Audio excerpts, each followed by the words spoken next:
जाजपुर में मां हिंगुलांकर 95तम यज्ञोत्सव पालित। जाजपुर जिलार अन्यतम शक्तिपीठ भाव परिचित शंखचिला स्थित मां हिंगुलांकर पीठ चलित वर्ष पीठरे मां हिंगुलांकर 95तम यज्ञोत्सव बेश धूमधाम पालन कर तंत्र मंत्र और चंडी पाठर झंकार चतुर्दिक प्रकम्पित हो समय मां दर्शन कर मानसिक कले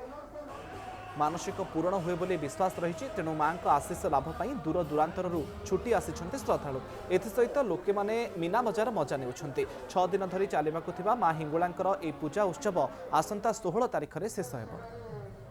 मांकर षोडश उपचार पूजा सरला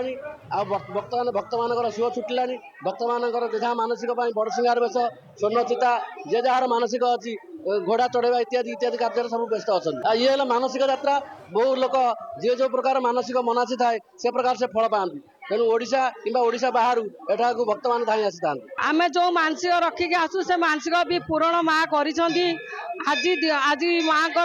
द्वितीय दिवस राति माँ यज्ञ पूर्णाहुति हम आमे बहुत लोग एटिके आसुचंदी माँ को आशीर्वाद सब आम उपर अच्छी आमे आशा करचु माँ एमती सबुदिन सबु संकट सब विपद आमको रक्षा करंतु।